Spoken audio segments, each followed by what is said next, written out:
بسم الله الرحمن الرحيم إن الصفا والمروة من شعائر الله فمن حج البيت أو اعتمر فلا جناح عليه أن يطوف بهما. وقال النبي عليه الصلاة والسلام تابعوا بين الحج والعمرة فإنهما ينفيان الفقر والذنوب. وقال أيضا الحج المبرور ليس له جزاء إلا الجنة. بارك الله لنا ولكم في القرآن العظيم ونفعنا وإياكم بالآيات والذكر الحكيم.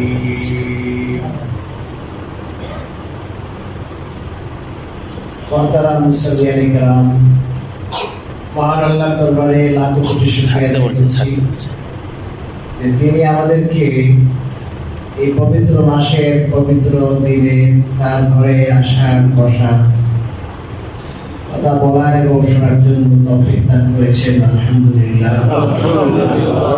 আমরা গত সপ্তাহে হজ নিয়ে কিছু আলোচনা করেছিলাম। আজকে আমরা আমাদের আলোচ্য বিষয়ের বাকি অংশটুকু আলোচনা করব। সেই সাথে আমাদের বর্তমান প্রেক্ষাপট অনুযায়ীও কিছু জরুরি হেদায়াত, জরুরি কথা বলার চেষ্টা করব। আল্লাহ রাব্বুল আলামিন আমাদেরকে যে উদ্দেশ্যে সৃষ্টি করেছেন, যে মহান উদ্দেশ্যে, এটার নাম আমরা জানি ইবাদত। ইবাদত মানে হলো গোলামি, ইবাদত মানে হলো দাসত্ব। আল্লাহ রাব্বুল আলামিন চান আমরা যেন তার গোলাম হয়ে দুনিয়ায় থাকি, তার দাস হয়ে থাকি। গোলাম হইয়া দাস হইয়ার অর্থ কি?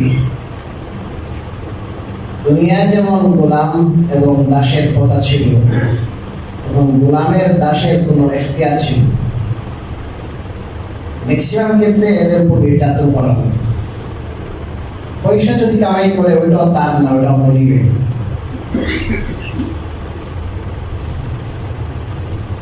আল্লাহ রাব্বুল আলামিনের গোলামিটা কিন্তু ওরকম না। আল্লাহ রাব্বুল আলামিনের গোলামি আল্লাহর পূর্ণ আনুগত্য। এই আনুগত্যের মধ্যে মানুষের স্বাধীনতাও আছে। মানুষের স্বাধীনতা খর্ব করে আনুগত্যের কথা বলেন নাই। এই জায়গায় হলো মানুষের গোলামি এবং আল্লাহর গোলামিতে পার্থক্য। আল্লাহ রাব্বুল আলামিন রশিটা রেখে দিয়েছেন তার হাতে। আল্লাহ একটা গণ্ডি দিয়েছেন, শরীয়তের গণ্ডি, একটা রেখা টেনে দিয়েছে। স্বাধীনতা কতটুকু, কতটুকু আমরা স্বাধীন সেটার একটা রেখা দিয়েছে। এর বাইরে যাওয়া যাবে। মাল খরচ করো, আয় করো, ব্যয় করো, আরাম আয়েশ করো। হাদিস শরীফে রাসূল কারীম সাল্লাল্লাহু আলাইহি ওয়াসাল্লাম বলেছেন, আমার উম্মতের এমন কিছু মানুষ থাকবে যারা নরম নরম তুলতুলে বিছানায় আরাম কইরা জিকির কইরা তারা জান্নাতে যাবে। নরম বিছানায় আরাম করেও জান্নাতে যাওয়া যায়। আপনি বাড়িওয়ালা হয়েও জান্নাতে যেতে পারবেন, এসি গাড়ি চলেও জান্নাতে যেতে পারবেন। তো আপনাকে জান্নাতে যাওয়ার জন্য এই দুনিয়ার জীবনে আপনার খুব সংকীর্ণ জীবন যাপন করতে হবে। দুনিয়ার জীবনটা একবার পূর্ণ পরাধীনতার জীবন যাপন করতে হবে। ওরকম কথা আল্লাহ বলেন, কুলু ওয়াশরাবু, খাও পান করো, ওয়ালা তুসরিফু, অপব্যয় করিও। জিনিসই আল্লাহ রাব্বুল আলামিন নির্ধারিত সীমারেখা দিয়েছেন, ওই সীমারেখার ভিতরে থাকতে বলছে। পশুর যেমন সীমারেখা নাই, যখন যা ইচ্ছা তাই করে, ওর জন্য কোনো বিধান নাই। আল্লাহ পশু হইতে নিষেধ করেছে। দেহ আমার, ইচ্ছা আমার, আমি যাকে ইচ্ছা যখন ইচ্ছা আমার দেহ দিব, এইরকম স্বাধীনতা শুকর মার্কা কুত্তা মার্কা স্বাধীনতা আল্লাহ দেয়। এরকম স্বাধীনতা দিলে মানুষ থাকে না, মানুষের মনুষ্যত্ব থাকে না। মানুষ এবং পশু এই জায়গায় ডিফারেন্স। পশুর কোনো সার্কেল নাই, পশুর কোনো নির্ধারিত এরিয়া নেই। আর মানুষকে আল্লাহ সম্মানী বানিয়েছেন সার্কেলের কারণে, এরিয়ার কারণে। মানুষের এরিয়া আছে, মানুষ এই দিক থেকে পরাধীন, মানে আল্লাহর অধীন, যে যখন যা ইচ্ছা তাই করতে পারবো। আমার ইচ্ছাটা আল্লাহর অধীন হতে হবে। এবং যত জায়গায় আল্লাহ আমাদের পরাধীন রেখেছেন, এটা একটা মোটা দাগি কথা মনে রাখবো সবসময়। যত জায়গায় আল্লাহ রাব্বুল আলামিন আমাদের নিষেধাজ্ঞা দিয়েছেন যে খবরদার এদিকে পাড়া দেওয়া যাবে না, এই রেখার বাইরে দেওয়া যাবে না, অত জায়গায় আমাদের মনুষ্যত্বকে ঠিক রাখার জন্য, দুনিয়ার শান্তি শৃঙ্খলাকে বজায় রাখার জন্য, মানুষের বংশ, মানুষের ইজ্জত সম্মানকে ঠিক রাখার জন্য, এখানে মানুষের কল্যাণ, মানবতার কল্যাণ নিহিত আছে। মানবতার জন্য কল্যাণ হয়, মানুষের জন্য কল্যাণ হয়। এই জন্যই মূলত আল্লাহ তাআলা এই বিধিবিধান দিয়েছে। আজকে এই বিধিবিধানকে মানুষের স্বাধীনতা, মানুষের অগ্রগতি, মানুষের প্রগতি এগেনিস্টে দাঁড় করানো হচ্ছে। যে শরীয়ত যদি মানো, দিন যদি মানো, আল্লাহর নির্ধারিত সীমারেখার ভিতরে যদি থাকো, তাহলে তোমার কিন্তু প্রগতি হবে না, উন্নতি হবে না তোমার। এই তো আপনার মানুষকে উন্নতি হইতে বাধা, মানুষের উন্নয়নের পথে বাধা। এই নারী জাতি আগে বাড়বে, বাধা হলে তো কত বড় মূর্খতা এই ধর্মকে প্রগতি এবং উন্নতির এগেনিস্টে দাঁড় করো। এবং এটা অনেক বড় স্পর্ধার বিষয়। এটা অনেকের কিন্তু বুকে আছে, কয়েকজন বলছে বুকে কিন্তু অনেকের আছে। তো সবচেয়ে আশ্চর্যের বিষয় হলো এরা বললো কেমন। এবং এই পর্যন্ত বলার পরে এত প্রতিবাদ হলো, এত বোঝানো হলো, আমাদের ঢাকা বিশ্ববিদ্যালয়ের নারীরা সহ, বিভিন্ন বিশ্ববিদ্যালয়ের প্রফেসররা সহ, ওনারা বিষয়গুলো নারীর যারা শিক্ষিকা, ওনারা বোঝাইছেন বিষয়টা। কিন্তু এই অথর্বরা এখন পর্যন্ত কোন একটা দুঃখ প্রকাশ করে নাই, এখনো দুঃখ প্রকাশ করে নাই যে আমরা এই 90% মুসলমান নারী যারা মুসলমান আছেন তাদের প্রতিনিধিত্ব আমরা করতে পারি নাই পুরো মতো দিয়ে। 1-2% হইতে পারে ওদের মতো। তো যাই হোক, আমি যে কথাটা বলতে চাচ্ছিলাম যে আল্লাহ রাব্বুল আলামিন দুনিয়াতে আমাদেরকে তার গোলামীর জন্য, তার দাসত্বের জন্য পাঠিয়েছে। এটা আমাদের মনে রাখতে হবে। এই জায়গায় আমাদের ভুল হয়ে যাচ্ছে। আমি দেখছি আমার জন্মের পরে এই সারা দুনিয়া, আমার কোনো বাধা নাই। আমার পাসপোর্টে লেখা আছে সব দেশে যেতে পারবে, ইসরায়েল বাদে। ওটা আবার উঠে গেছিল, আবার আলহামদুলিল্লাহ বহাল হয়েছে। তাহলে সব জায়গায় যেতে পারবো, পাখির মতো উন্মুক্ত। তো আল্লাহ রাব্বুল আলামিন আমাদেরকে দিন শরীয়ত দিয়া আমাদেরকে আবদ্ধ করে রেখেছে। দিন শরীয়তের একটা সার্কেল দিলাম, এটার বাইরে তোমরা যাই না, এটার বাইরে যাই না। এবং এই জন্য আল্লাহ তাআলা বিধিবিধান দিয়েছে। এই যে হজের বিধান, যেটা যে হজের বিধানের মধ্যে কত কিছু আছে। যদি আপনি মুক্ত চিন্তার মতো, মুক্ত চিন্তা যারা করে, হজে যে একটা ভণ্ডামি করে, মাথাটা কি করলেন, টাক করে করলেন, টাকলা হয়ে গেল, এই ভণ্ডামের কথা কি সুন্দর বেটা টাই শুট করে এত সুন্দর লাগে, সেই মোজা, দামি বুট পরে কি সুন্দর বেটা। এবারে আপনার সব খুলে সাদা দুইটা কাপড় লাগায় মাথাটা ঝোলাইয়া এটা ভণ্ড সাজছে। না, এটা ভণ্ডামি না, এটা গোলামি। যে আল্লাহর নির্দেশ, এটা আল্লাহর হুকুমের সামনে আমি আল্লাহ আপনার পাগল সাজলাম, পাগল আপনার, আমি আপনার পাগল, আমি আপনার দাস, আমি আপনার গোলাম, আমি আপনার আশিক, আমি আপনার আশিক।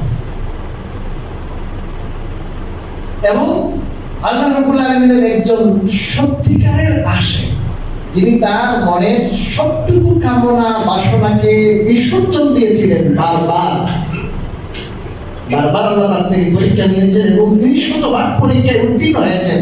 হযরত ইসমাঈল আলাইহিস সালাম আর তার বাবা হযরত ইব্রাহিম আলাইহিস সালাম, ইসমাঈলের মাতা হাজার, তাদের স্মৃতিচারণ হয় হজে গেলে যে যদি তুমি প্রকৃত অর্থে খাঁটি অর্থে আমার বান্দা হতে চাও, বান্দি হতে চাও, আমার দাস হতে চাও, গোলাম হতে চাও, দেখো আমার ইব্রাহিমকে, দেখো আমার ইসমাইলকে, দেখো আমার হাজেরাকে। তারা তাদের গোলামের, তাদের দাসত্বের চিরন্তন নিদর্শন কায়েম করে গেছে এই জায়গায়। সেখান থেকে এই শিক্ষাটা নিয়ে আসবে হজের থেকে, গোলামের শিক্ষা, পরদিনতার শিক্ষা। আমার মনে যা যায় তা না, আমি আমার আল্লাহর মওলার আশে, আমার আল্লাহ যেটা বলেন, আমার আল্লাহ যেটা করতে বলে সেটা করব, এর বাইরে আমার করার কোনো এখতিয়ার নেই। এবং এটার মধ্যে আমার কল্যাণ এবং মানুষের যে মনুষ্যত্বের বিকাশ ঘটে, আল্লাহ রাব্বুল আলামিনের হুকুমের উপর মানুষ চলতে থাকে। এই জন্য ভাই এই হজের বিধান দেওয়া হয়েছে এই মানুষের যে আল্লাহ রাব্বুল আলামিনের সৃষ্টির যে উদ্দেশ্য, যে দাসত্ব, যে গোলামি, এটা একটা বহিঃপ্রকাশ। এটা সে স্বীকার করে নিবে যে আল্লাহ আমি আপনার আশে, এই আল্লাহ আপনি আমার মাসুক, আল্লাহ আপনি আমাকে বানিয়েছেন আপনার দাসত্বের জন্য, গোলামের জন্য, আমি আপনার গোলাম হিসেবে হাজির। লাব্বাইক আল্লাহুম্মা লাব্বাইক, আল্লাহ আমি হাজির, আপনার দরবারে হাজির, উপস্থিত আছি। তারপরে ওই যারা স্কুল কলেজে লেখাপড়া করেছেন, আপনারা যখন হাজিরা ডাকে তখন বলেন উপস্থিত, আর মাদ্রাসায় হাজিরা যখন ডাকে তখন বলে লাব্বাইক, উপস্থিত করেন। লাব্বাইকের উপস্থিতি ব্যবধান আছে। উপস্থিত মানে আমি আছি, আপনি কথা বললেই সব আমি মেনে নেবে, বিষয়টা এমন না। আমি মানতে পারি, শারীরিক আক্রমণ করতে পারি সম্ভবত, উপস্থিত আমি আছি। কিন্তু লাব্বাইকের মধ্যে যে আবেদনটা আছে, আল্লাহ আমি আপনার দরবারে উপস্থিত, আপনার গোলাম হিসাবে আপনি কি বলেন, আপনি যেটা বলেন আমি মানতে রাজি। আল্লাহ অনেক বড় অর্থ আছে লাব্বাইকের মাঝে, এই গোলামির স্বীকারোক্তি আছে লাব্বাইকের মাঝে। ওই উস্তাদের সামনে যেন লাব্বাইক বলে যে উস্তাদ জি আমি হাজির আছি, আপনি কি বলেন, এটা লাব্বাইক।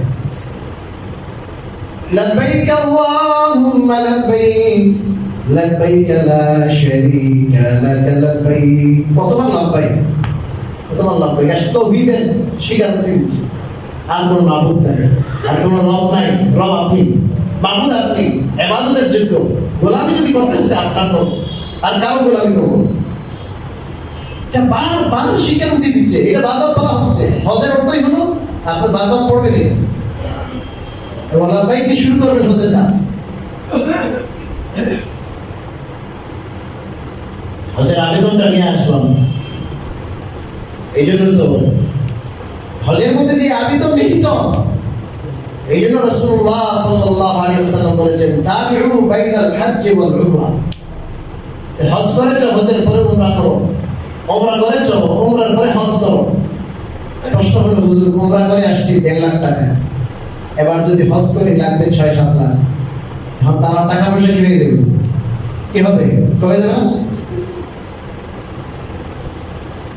রাসূলুল্লাহ সাল্লাল্লাহু আলাইহি ওয়াসাল্লাম বলেন না, فإنهما ينفيان الفقر والذنوب।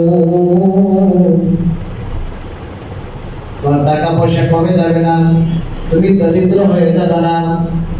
فإنهما ينفيان الفقر والذنوب। রাসূলুল্লাহ সাল্লাল্লাহু আলাইহি ওয়াসাল্লাম একটা উদাহরণ দিয়েছেন। কামার যেমন, কামার হাপড়ে যখন টান দেয়, ওদিকে আপনার ওখানে আগুন দাউ দাউ করে, কয়লা জ্বলন্ত হয়, কয়লার মধ্যে আগুন ধরে, আর ওখানে দাও বটি যেটা রাখা আছে, ওটার মধ্যে যত জং ছিল, ময়লা আবর্জনা সব দূর হয়ে যায়, চকচকে হয়ে যায়।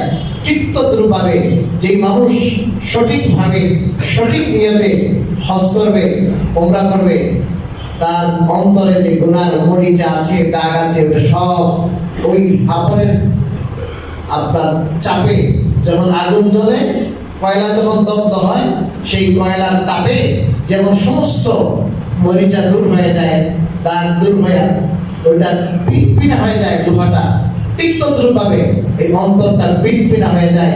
অন্তরের যত গুনাহ মরিচা ছিল সব মরিচা দূর হয়ে যায়। রাসূলুল্লাহ সাল্লাল্লাহু আলাইহি ওয়াসাল্লাম বলেন এবং তার দারিদ্র দূর হয়ে যায়। হজ এবং উমরা একের পরে করবেন, হজের পরে উমরা, উমরার পরে হজ, তাহলে আপনার দারিদ্র দূর হবে, অভাব দূর হবে। কি দূর হবে বলেন? অভাব দূর হবে। আপনি যদিও দেখছেন আপনার 5-6-7 লাখ টাকা খরচ পেয়ে গেছে, রাসূলুল্লাহ সাল্লাল্লাহু আলাইহি ওয়াসাল্লাম বলেন অভাব কি হবে বলেন? দূর হবে, মানে আপনি আরো ধনী হবেন। আপনার টানাটানি যায় না, টাকার অভাব নেই, অনেক টাকা, কিন্তু দেখা যায় কি বরকত নাই, কান্ডিল থাকে না। এত টাকা খরচ করলাম, এত টাকা আয় করলাম, কিন্তু দেখা যায় আরো টাকার প্রয়োজন, অনেক টানি, অভাব শেষ হয়ে যাবে। আপনি অভাব মুক্ত হবেন, আপনি ধনী হয়ে যাবেন। আমার উস্তাদ মুহতারাম বিশ্ববিখ্যাত মুহাদ্দিস আল্লামা মুফতি সাঈদ আহমদ পালনপুরি রহমতুল্লাহ আলাইহি এই যুগে হাজার হাজার মুহাদ্দিসগণের উস্তাদ ছিলেন, যিনি দেওবন্দে প্রায় 50 বছর হাদিস পড়াইছেন ফ্রি আল্লাহর রাস্তায়। এই আল্লামা মুফতি সাঈদ আহমদ পালনপুরি রহমতুল্লাহ আলাইহি হাদিস যখন আসছে, তখন আমি আমাদেরকে বললেন অনেক ছাত্র ওনার কাছে সারা দুনিয়া থেকে আসে, আল্লাহ আমাকে তৌফিক দিয়েছেন ওনার কাছে হাদিস পড়ার। उन्हीं बोलने मैंने तो इस हदीस को आजमा लिया, मेरा तजर्बा हो गया है, जो चाहे तजर्बा कर ले। তো আমি বারবার পরীক্ষা করেছি এটাকে আমার জীবনে বাস্তব পেয়েছি। অভাবী ছিলেন, দরিদ্র, ওনার দারিদ্র ছিল। উনি বলেন আমি বারবার পরীক্ষা করে এই হাদিসকে শতবার সত্য পেয়েছি, দারিদ্র সেজন্য পরীক্ষা করে নেই। আপনারাও বলবেন এখানে অনেকেই যারা হজ করেছেন, উমরা করেছেন, দেখবেন জীবনের মধ্যে বরকত কি আসে। অনেকে বলে ছেলেটার বিয়ে দিই, মেয়েটার কি দিয়ে দিই, বলে না ছেলে মেয়ের বিয়ে দিব, অমুক কাজ করবো, তমুক কাজ করবো, এরপরে কি করবো যায় হজ করবো না। ভাই আজরাইল ইসলামের সাথে কি কন্ট্যাক্ট হয়েছে আপনাদের? হ্যাঁ, আজরাইল ইসলামের সাথে যোগাযোগ আছে যে আপনার ইন্তেকাল কবে হবে? এবং এখন যে পর্যন্ত মানুষ, যুবক মানুষ হুট করে মারা যেতেছে, এই ভালো মানুষ, সুস্থ মানুষ হঠাৎ করে কি হয়ে যেতেছে, স্ট্রোক করে মারা যেতেছে। আপনি যে বাঁচবেন আগামী বছর, হজ যে আপনার হজ হয়ে আছে, আগামী বছর বাঁচবেন, হজটা করার সুযোগ আপনি পাবেন। হজটা করার যে কি পাবেন, আপনি সুযোগ পাবেন, এটার গ্যারান্টি তো নাই। এই জন্য চালু এবং বুদ্ধিমান মানুষে যে হজ ফরজ হওয়া মাত্র প্রথম সুযোগে হজ করে, প্রথম সুযোগে হজ করবো। ভাই আপনি হজে যখন যাবেন না, আপনার জীবনের যত প্রয়োজন আছে, আপনার যত সমস্যা আছে, আপনি ওখানে যে বলবেন যে আল্লাহ আপনার দরবারে আসছি, আল্লাহ আমার এই প্রয়োজন, আল্লাহ আমার এই প্রয়োজন, আল্লাহ আমার এই প্রয়োজন। আরে আপনার বলতেও তো হবে না, আপনার প্রয়োজন আপনি আল্লাহ জানেন না। তখন আপনার এই প্রয়োজনগুলো যদি আপনি বলেন বা নাও বলেন, দুনিয়াতে আল্লাহ তাআলা বাইপাসে সহজ একবারে সংক্ষেপে আল্লাহ করে দিবেন। আমাদের সমস্যা কি জানেন? আমাদের সমস্যাগুলো সবকিছু আমরা নিজেরাই সমাধান করতে চাই। আমি এটা করবো, আমি এটা করবো। আরে রব কিছু দেন না কাজ, হ্যাঁ রবের কাজ করতে দেন না ভাই, আল্লাহর কাজ করতে দেন না। এই দুনিয়া দেখবেন বহু মানুষের সহজ রিজিক পায়, আর একই রিজিক অনেকে ঘুরে ঘুরে পায় না। অনেক মাথা খাটাইয়া, অনেক ঘাম ঝরাইয়া যে টাকাটা পায়, একজনে আপনার বৈশা দস্তখত করতেছে, বৈশা চা খাইতেছে, আরাম করতেছে, সে এর থেকে বেশি টাকা পাইতেছে, আছে না নাই? এই দুনিয়াতে আল্লাহ তাআলা কাউকে কি সংক্ষেপে রিজিক দেন, কাউকে অনেক ঘুরে দেন, কাউকে আরামে দেন, কাউকে কি অনেক কষ্ট করায় দেন। এটা আল্লাহ তাআলার নিজাম। তো আমি আমার যাবতীয় সমস্যা, এই সব সমস্যা আমি একাই সমাধান করে ফেলবো, এই বুদ্ধি আমাকে কে দিল? একটা আজীব হাদিস মনে আসছে, আল্লাহ আকবার কবিরা, আল্লাহ তাআলা এই হাদিসটা আমল করতে তৌফিক দান করেন, আমিন। রাসূলুল্লাহ সাল্লাল্লাহু আলাইহি ওয়াসাল্লাম বলেন, আল্লাহ তাআলা বলেন, তাফাররাগ লিইবাদাতি ইয়া ইবনা আদম, তাফাররাগ লিইবাদাতি আমলা কলবাকা বিমান ওয়াসুদ্দা ফাকরা। ও আমার বান্দা, তুমি আমার ইবাদতের জন্য অবসর হও, কিছু সময় তোমার দরকার প্রয়োজন, কাজকর্ম থেকে তুমি ফারেক হয়ে আমার জন্য অবসর হও। তুমি আমার জন্য জিকির করো, তুমি আমার জন্য রোজা রাখো, তুমি আমার জন্য দীর্ঘ সময় নামাজ পড়ো, তুমি আমার জন্য দীর্ঘ সময় সিজদা করো, তুমি আমার জন্য হজে রওনা হও, তুমি আমার জন্য রাত্রে ক্রন্দন করো। আমরা কালবাকা বিনা, বান্দা তুমি ধনী হইতে চাও, তোমার অন্তরকে আমি ধনাঢ্য দ্বারা ভইরা দেব, তোমার অন্তরকে আমি ধনী বানাইয়া দিব। ওয়াসুদ্দা ফাকরাকা, তুমি যে অভাব করো, তোমার অভাব দূর হয় না, অভাব দূর হয় না। আমি আল্লাহ ওয়াদা করলাম তোমার অভাবকে আমি বন্ধ করিয়া দিব। তুমি আর অভাব চোখে দেখবে না, যেদিকে দেখবে সব স্বচ্ছলতা, শুধু টাকা পয়সা, অভাব আর নাই। তোমার দিলের মধ্যেও যে একটা সবচেয়ে বড় জিনিস ভাই কি, অনেক টাকা পয়সা আছে কিন্তু দিল যদি ধনী না হয়, তো কি আমার দুইটা ফ্ল্যাটে কি হবে, এই বেটার তার 10 তলা বিল্ডিং দুইটা আছে, এই মনের মধ্যে কি যায় না, হাই হুতাশ যায় না। মানে আপনি ধনী হওয়ার পর কিন্তু আপনার মন কি দিতে পারে নাই, তারা বলেন ধনী মানে ওই লোক আসল ধনী যার মন ধনী, মনের মধ্যে কোনো কি নেই চাহিদা, আল্লাহ যা দিছে আলহামদুলিল্লাহ, এটা আসল না, এটা শান্তি। আর যদি আপনি আপনার 20 তলা আপনার একটা বিল্ডিং হয়, কিন্তু আপনার মনের মধ্যে যদি শুধু আফসোস আর হাই হুতাশ থাকে, তাহলে এই 20 তলা দিয়ে লাভ নাই। কথা ঠিক না? আল্লাহ বলেন তোমার তলবকে, তোমার অন্তরকে আমি ধনাঢ্যতা দিয়া আমি ভরে দিব, তোমার অন্তর ধনী বানাই দেব। আর তোমার ফকর, তোমার অভাব আমি গুছিয়ে দেব, বন্ধ করে দেব, কার অভাব নাই। যেদিকে দিবে হাত দিবে শুধু ভরা, এই কাজ হাত দিলে হয়ে গেছে, এই কাজ হয়ে গেছে, এটা বিয়ে করার সাথে সাথে হয়ে গেছে, অমুক কাজ হয়ে গেছে, কোনো কি নেই, ভেরিশানি কোনো রিশানি নাই। সব কিন্তু কি হয়ে যেতে মানে বাইপাস সংক্ষেপে সব হয়ে যেতেছে। এটা কখন হবে ভাই? আমি যখন আল্লাহর জন্য কি দিব, কোনো বলেন না টাইম দিই, মানে আমি যে টাইমটা আমার ওই কাজটা সমাধান করার জন্য দিব, ওই কাজটা সব দৌড়াইতেছি, আমি ফোন করতেছি, টাকা কামাই করতেছি। আর অনেকে কিন্তু কি সুদে কিস্তিতে টাকা ওঠে না। এই যে মানুষের দরবারে ঘোরা, নিজের কাজ সমাধান করার জন্য এই দুনিয়াতে বিভিন্ন উপায় অবলম্বন করা, উপায় অবলম্বন করে অসুবিধা নেই, কিন্তু আসলটা ঠিক রেখে করবো। এবাদত নাই, নামাজ পড়বো, হুজুর নামাজ পড়তে গেছে পড়বো, আমার মন তো কিনা শান্তি নেই হুজুর, চারদিকে সব বিষয় আমি নামাজ কেমনি পড়বো? হ্যাঁ, আল্লাহ রাসূল সাল্লাল্লাহু আলাইহি ওয়াসাল্লাম কে আল্লাহ বলেন, হে নবীজি, وَلَقَدْ نَعْلَمُ أَنَّكَ يَضِيقُ صَدْرُكَ بِمَا يَقُولُونَ فَسَبِّحْ بِحَمْدِ رَبِّكَ وَكُن مِّنَ السَّاجِدِينَ وَاعْبُدْ رَبَّكَ حَتَّى يَأْتِيَكَ الْيَقِينُ। হে নবীজি, আমি জানি এই যে কাফেররা, বেঈমানরা, মুশরিকরা, নাস্তিকরা আপনাকে যে পরিমাণ অপমান করে, আপনি যদি দাওয়াত দেন না, কিন্তু তারা ক্রিটিসাইজ করে, আপনি তাদেরকে দাওয়াত দেন, আপনি তাদেরকে নসিহা করেন, আপনার নসিহা, আপনার দাওয়াতের বিরুদ্ধে তারা যে ধরনের ষড়যন্ত্রমূলক অপমানমূলক কথা তারা বলে, এটার কারণে আপনি খুব অন্তরের মধ্যে সংকীর্ণতা উপলব্ধি করেন। এই নাস্তিকদের খালাতো ভাই, তামতো ভাই, খলিফা এখন আছে না নাই? দেখবেন এখন ফরফর করে বেড়াইতেছে হুজুরদের বিরুদ্ধে, কলমাইকারের বিরুদ্ধে বক্তৃতা দিয়ে বেড়াইতেছে। তখনও ছিল, এখনো আছে। রাসূল সাল্লাল্লাহু আলাইহি ওয়াসাল্লামকে আল্লাহ বলেন আপনার জন্য এই যে আপনার মনটা ছোট হয়ে যায়, মনের মধ্যে খুব ব্যথা, আপনার এই মনের ব্যথা দূর হবে কেমনে, মনের সংকীর্ণতা দূর হবে কেমনে? ফাসাব্বিহ বিহামদি রাব্বিকা, আপনি আপনার প্রতিপালকের সপ্রশংসা তাসবিহ পাঠ করেন, আপনি সিজদা করেন, সিজদা নামাজ পড়েন, তারপর আপনি জিকির করেন, নামাজ পড়েন, আমার ইবাদত করেন, আমার হুকুমে আপনার অন্তর শান্তি পেয়ে যাবে। আমি আপনার অন্তরকে প্রশান্তিতে ভরে দেব, আপনার অন্তরের মধ্যে যে দুঃখ ব্যথা ওটা গুছিয়ে দিব, আর থাকবে না। আমার টেনশন, আমার চিন্তা, আমি তো আসল জায়গায় আসবো, আমি তো আল্লাহকে চিন্তা করবো, আমি তো আল্লাহর দরবারে আসবো, আমি তো ঘুরতেছি শুধু টোটো মানে ম্যানেজারি করতেছি, তাহলে তো আমার কাজ হবে না, পেরেশানি বাড়বে।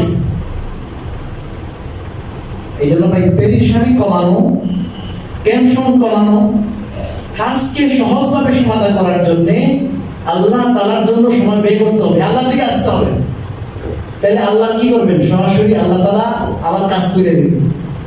আল্লাহকে মাঠে পাবো, আল্লাহ সব কিছু দেখবেন সহজ করে দিতে। আপনি একটু নড়াচড়ার মধ্যে সব হয়ে যেতেছে, সব সহজে হয়ে যেতেছে। আমি আর বিফল হব না, বিফল হবো না। তো এই যে মানুষে হজ করতে পারে না টাইম মধ্যে, কারণ কি? কারণ আমার এই কাজ আছে, ওই কাজ আছে, সব কাজ সারার পরে যদি পারি তাহলে কি করবো?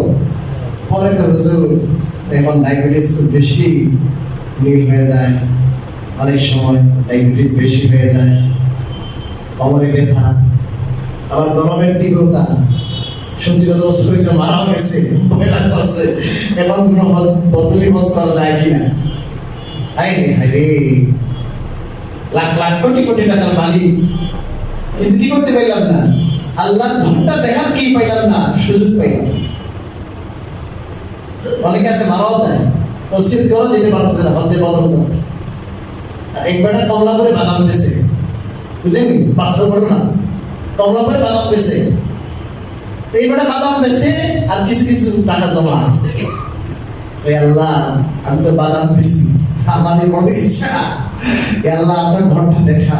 লাব্বাইক আল্লাহুম্মা লাব্বাইক বলা আমার নবীজি প্রাণের স্পন্দন হাবিব সাল্লাল্লাহু আলাইহি ওয়াসাল্লামের কবরের পাশে দাঁড়িয়ে আসসালাতু ওয়াসসালামু আলাইকা ইয়া নবিয়াল্লাহ ইয়া রাসূলুল্লাহ ইয়া হাবিবাল্লাহ বলার বড় ইচ্ছে।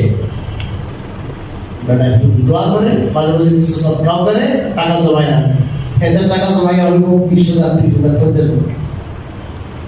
একজন কমিয়ে টাকা জমা কেন? বই বা টাকা জমা কেন? তো হজে যাবো, হজে কি টাকা জমা না 20-30,000 টাকা বাদাম দিচ্ছে। এক সময় লম্বা কাহিনী বেড়ে হজে গেছে, এবং মানুষ জিজ্ঞেস করে আমি হজে কেন বাদাম দিচ্ছেন? আমি বাদাম বেশি, আমার আল্লাহ তো বাদাম বেছে না। আমি বাদাম বেশি কিন্তু আমার আল্লাহ কি বেছে না, বাদাম বেশি। বাদাম দিচ্ছেও কি কোথায় যায়? হজে যায়। আর আমি বাড়ির মালিক হয়ে হজে যেতে পারলাম না। এই জন্য ভাই টাকা হইলেও হজে যাওয়া যায় না। কপাল লাগে, কথা লাগে, ভাগ্য লাগে, তৌফিক লাগে, মনের সদিচ্ছা লাগে। যাদের টাকা পয়সা কম মনে করেন যে আমি আমার বর্তমান অবস্থায় আমি হজে যাওয়ার মতো আমার এবিলিটি নাই, এই খেয়াল আজকে থেকে ফেলে দেন। আমার কথা যতদূর যাচ্ছে, যত ভাইরা আমি মনে করেন যে আমি কি করতে পারবো না, হজে যেতে পারবো না, আমার এই সক্ষমতা নাই, মনের থেকে খেয়াল ফেলে দেন। টাকা দিয়ে কি কোথায় যাওয়া যায় না? হজে যাওয়া যায় না। আপনি সদিচ্ছা করেন, আল্লাহর সাথে আপনি এই করেন যে আল্লাহ আমি গরিব, আমি অভাবী, ঠিক মতো সংসার চালাতে পারি না, কিন্তু আল্লাহ আমার বড় ইচ্ছা আপনার পথ দেখা। আপনার অন্তরে আপনার আল্লাহর ইশক লালন করেন, আপনি দোয়া করেন, আপনি কান্নাকাটি করেন, 5 টাকা 10 টাকা 100 টাকা 50 টাকা আপনি যা ইচ্ছা আপনি জমাইতে থাকেন, দেখবেন ইনশাআল্লাহ আপনি হজে যাবেন। আর যদি হজে যেতে না পারেন, আপনি আমার কথা লিখে রাখতে পারেন, কিয়ামতের দিন আমার কথা বলিয়ে না, কিয়ামতের দিন আমার রেফারেন্স দিয়ে না। আপনি যদি এরকম অবস্থায় মারাও যান, সদিচ্ছা থাকে, টাকা জমাইতে থাকেন, আপনার যতটুকু সম্ভব সামর্থ্য এর ভিতরে আপনি চেষ্টা করে যেতে থাকেন। আর যদি আপনি হজ করতে নাও পারেন, ইনশাআল্লাহ সুম্মা ইনশাআল্লাহ কাল কিয়ামতের দিন আল্লাহ রাব্বুল আলামিন আপনাকে হাজী সাহেবের সওয়াব দিবেন। আপনি যদিও যেতে পারেন না, কিন্তু আল্লাহ তাআলা আপনাকে ওই সওয়াব দিবেন। মানুষের সদিচ্ছার বড় দান আল্লাহর কাছে, বড় দান। আমরা মনে করবো যে আমি গরিব, আমার আল্লাহ কিনা বলেন গরিব না। আর যারা ধনী টাকা পয়সা আছে, আপনি মনে করবেন না আমার টাকা পয়সা আছে আমি যাবো না, দিতে পারবেন না, ফেসলাকে দিব পারবেন না, দিব দোয়া করতে হবে যে আল্লাহ আপনি আমাকে কবুল করেন। আচ্ছা, হযরত ইব্রাহিম আলাইহিস সালাম, ইসমাঈল আলাইহিস সালাম, ওনারা যে কি করলেন, এত বড় কাজ করলেন, এই দুনিয়া এর চেয়ে বড় কাজ কি আছে? আল্লাহর ঘর নির্মাণ করছে না? কি বলেন? আমরা আল্লাহ ধরে নিবার করছি, ধরে নিবার পরে কি করে? ربنا تقبل منا إنك أنت السميع العليم। কেবেটি দেখেছে কেবেটি, হ্যাঁ? রব্বানা, হে আমাদের প্রতিপালক, তাকাব্বাল মিন্না, হে আল্লাহ এই ছোট ছোট কাজ করলাম, আল্লাহ আপনি আমাদের প্রতি কবুল করেন। আল্লাহ আপনি কি করেন? কবুল করেন। তো নেক আমল করার পরে কেবেটি না, তৃপ্তি ঠেকুর না, তৃপ্তির ঢেকুরটা বলা যে আমি অনেক কিছু দান করছি, আমি অনেক কাম করে ফেলেছি, অনেক তাহাজ্জুদ পড়ে ফেলেছি, এগুলো ভাই আল্লাহ যা কিছু সম্ভব হয়েছে আপনার পক্ষ থেকে হয়েছে, আল্লাহ আপনি আমাকে শক্তি দিয়েছেন, বাকি আল্লাহ যেটুকু করেছে আল্লাহ আপনি কবুল করেন, আল্লাহ হে আল্লাহ আপনি কবুল করেন। কারণ আপনার মানসা অনুযায়ী, আপনার যে মানসা, সেই মানসা অনুযায়ী করা আমার জন্য সম্ভব না, কিন্তু আল্লাহ আমার যতটুকু আমার দ্বারা হয় সম্ভব হয় এটুকু করছি আল্লাহ, আপনি দয়া করে যে কি করেন কবুল করেন। এক বেচার রান্না করছে, রান্না করে হুজুর পর্দা রান্না থেকে আমি তো রান্না করছি, আপনি অনেক উঁচু ধরে হুজুর গাড়ি আপনি পরিবার করে আসছে, আমি যতটুকু জানি হুজুর দিলাম মাফ করে দিলাম, আপনি দয়া করে এলাম কবুল করেন, গরিব করে একটা খাবার দিলেন। এই যে তার এখলাসটুকু, সে ছোট হয়ে কথা বলতেছে, এটা কিন্তু একজন মানুষের মনে রাখবে যে সে কতটুকু আমার জন্য করবো, করার পরে আপনি দয়া করে কবুল করেন, এটা আল্লাহর কাছে খুবই পছন্দ। আর আমল করে গর্বিত হওয়া, ভুলে যাওয়া, এটা আল্লাহর কাছে খুব অপছন্দ, আল্লাহ এটা এলাও করে না, আল্লাহ এলাও করে না। হাজির সাহেব দিতে হবে যে আল্লাহ আপনি কবুল করেন, আল্লাহ হস্তে আসার পর ভয় থাকে আল্লাহ কবুল করলেন কিনা, আল্লাহ আপনি কবুল করেন রব্বানা, তাহলে তো সবসময় বলি কিন্তু রব্বানা তাকাব্বাল মিন্না, কিন্তু এই আবেদন রব্বানা তাকাব্বাল মিন্না যে ইব্রাহিম আলাইহিস সালাম ইসমাঈল আলাইহিস সালাম যে আবেদন থেকে করছেন, মনের যে হালাত, ওই হালাতটুকু কিন্তু আমাদের আসে না, ওই হালাতটুকু আসে না। আর বলেন হালাল খাই না তো, হ্যাঁ রাসূলকে আল্লাহ কি বলছেন, হে রাসূলগণ কুলু মিনাত তাইয়্যিবাত, পবিত্র হালাল মাল খাও। তারপরে 2 নম্বর বলছেন ওয়া আমালু সালিহান, নেক আমল করো। নেক আমল করার আগে বলছেন কি খাও, হালাল খাবার খাও, হালাল। কারণ আমাদের খাবারই হারাম, সুদ ঘুষ কিস্তি কিস্তি ভরা। নামাজও পড়ি, রোজাও রাখি, মসজিদে দান সত্ত্ব সব ঠিক আছে, আমার সুদি কারবারে জড়িত, কাজ করে না ভাই। সুদ নিয়ে ইনশাআল্লাহ আলোচনা করবো, ওদের হজের সিদ্ধান্ত যায় যে কত ভয়াবহ অবস্থা দান করতেছে বর্তমান সমাজে সুদের বর্তমান কত প্রকার, কতভাবে আমরা সুদে জড়াচ্ছি, এটা নিয়ে ইনশাআল্লাহ আপনাদের সামনে আলোচনা রাখবো। আমি আজকে হালকা টাচ দিলাম যে আমাদের মধ্যে অনুভূতি আসে না কেন, আমাদের মধ্যে ওই ভয় আসে না কেন, আমাদের মধ্যে ওই প্রেম আর ওই উচ্ছ্বাস এটা আসে না কেন, এটা আসে না হলো আমাদের হালাল রিজিকের অভাব। ভাই আজকে বয়ানের খোলাসা সার কথা হলো, আমরা আল্লাহর বন্দেগী এটার বহিঃপ্রকাশের জন্য যাদের উপর হজ ফরজ, আমরা হজটা করে নিব একবারে প্রথম ধাপে। সব কাজের আগে মেয়ের বিয়ে দেওয়া, সব কাজের আগে 1 নম্বর কাজ হলো হজ ফরজ হয়েছে ওটা আগে। এরপরে আমি বাঁচবো গ্যারান্টি নেই, সুস্থ থাকবো গ্যারান্টি নেই, আমার মেয়ের বিয়ে হবে আমি না থাকবো হবে, আপনি মরে গেলে মেয়ের বিয়ে হবে না, কি বলেন, ছেলের বিয়ে হবে না, সব হবে। আপনি মরে দেখেন সব ঠিক হবে, কিন্তু আমি মরে গেলে আমার হজের কি হবে, আমি মরে গেলে আমার আমলের কি হবে। সবাই বলে ভাই আমার স্বার্থ আগে দেখবেন, আপনার স্বার্থ তো হলো আপনি আগে আপনার কাজটা করেন, এটা তো আপনার স্বার্থ। আপনার ছেলে মাঝে মাঝে কি করবে, একটা বাবার মৃত্যু বার্ষিকী একটু দয়া করে দিয়ে এই শেষ। যদিও এই মৃত্যুবার্ষিকী ইসলাম এলাও করে না, বছরে 1-2 বার স্মরণ করে তো শেষ, আপনার ফ্ল্যাট আপনার টাকা পয়সা সে সমানে ভোগ করবে। বাস্তবতা এটা বাস্তবতা। যদি হজ না করি মারা যায় তাহলে কি অবস্থা হবে, হাদিসটা শুনুন। রাসূলুল্লাহ সাল্লাল্লাহু আলাইহি ওয়াসাল্লাম বলেন, মান লাম ইয়ামনাহু মিনাল হজ্জ হাজাতুন যাহিরাতুন أو سلطان جائر أو مرض حابس فمات ولم يحج فليمت إن شاء يهوديا وإن شاء نصرانيا। যে মানুষের হজ ফরজ হয়েছে কিন্তু তার মারাত্মক কোনো কি নাই, হাজত নাই, প্রকাশ্য কোনো হাজত, প্রয়োজন দেখা যাচ্ছে সামনে, যে এই প্রয়োজনের কারণে সে যেতে পারছে না, এমন কিছু না। অথবা জালেম শাসক তাই জামান যে কোনো গেলে মাইর দিন, জালেম শাসক সরকার বাধা, যে পর্যন্ত সে উড়ে যাবে, জাহাজে যাবে, মাঝখানে কি আছে? জালেম শাসকের কি আছে বলেন?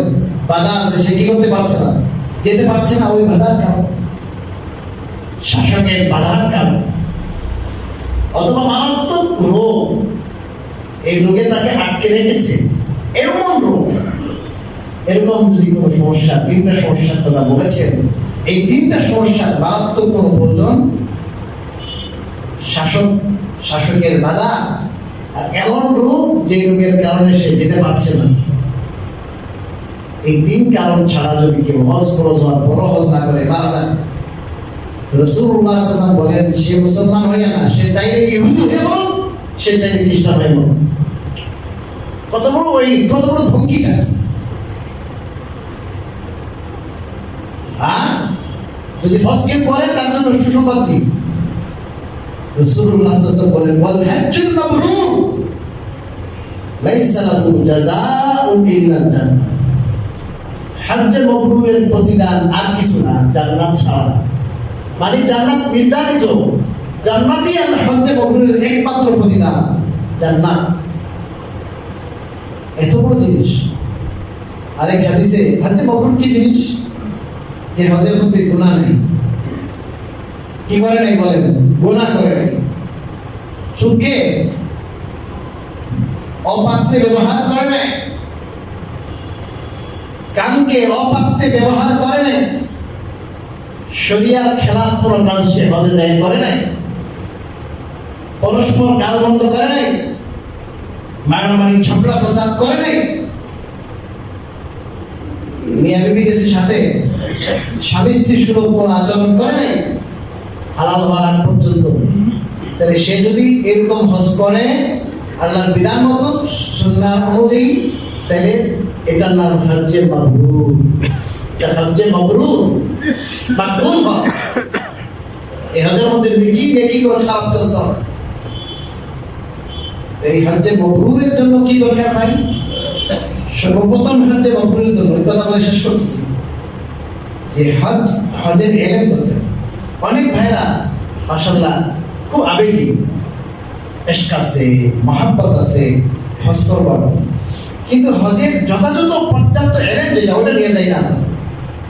ওই মুআল্লিম সাহেবের উপরে ভর করে চলবে। আমি আপনাদেরকে পরামর্শ দিব, ওই মুআল্লিম সাহেব উনি তো থাকবেন ওনার জায়গায়, আপনি ওই মুআল্লিমের কাছে যাওয়ার আগে নিজে কিছু ইলম অর্জন করবেন, যাতে করে ওই মুআল্লিম সাহেব যদি নাও থাকে আমি হজটা যেন পালন করে আসতে পারি।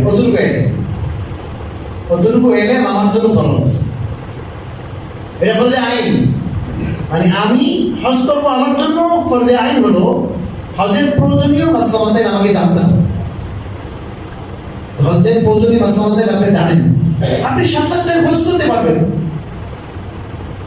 আপনি সামান্য মাসলা মাসাইল এটা কিছু স্টাডি করা, পড়া, একজন আলেমের কাছে যাওয়া, একজন যোগ্য আলেমের তার তত্ত্বাবধানে আপনি পড়েন, বই পড়েন, ওনার সাথে সম্পর্ক রাখেন, যাওয়া আসা রাখেন যে হুজুর এই মাসলাগুলো কিভাবে, এটা কিভাবে আপনাকে বলে দেন, উনি আপনাকে বই সাজেস্ট করবে, দেখাই দেবে, তার সাথে আপনি আসা যাওয়া কিভাবে। আপনি দরকার 1 বছর থেকে আপনি কি করেন, আগের বছর হজ করবেন, এখন থেকে আপনি ধরেন, এখন থেকে আপনি পড়াশোনা করি না। মুখস্থ হজে চলে যায়, কিন্তু অনেকেই কিন্তু এরকম মুখস্থ চলে যায়। কেন মুখস্থ যাবো আমি এত টাকা খরচ করবো, কিন্তু আমার সামান্য ভুলের কারণে সব নষ্ট হয়ে যাবে। তাহলে আল্লাহ রাব্বুল আলামিন আমাদেরকে হজ করার তৌফিক দান করেন, হজের মহত্ব উদ্ধাপন করার, উপলব্ধি করার তৌফিক দান করেন। আমাদের দেশের অনেক হালাত আসতেছে, দেখতেছেন আপনারা। সব অবস্থায় দোয়া করবো এই আল্লাহ তাআলা যেন হালাত ঠিক করে দেয়। এবং অনেক দূর থেকে অনেক ষড়যন্ত্র হচ্ছে, কিন্তু করিডোরের নামে এটা ওইটা অনেক কিছু।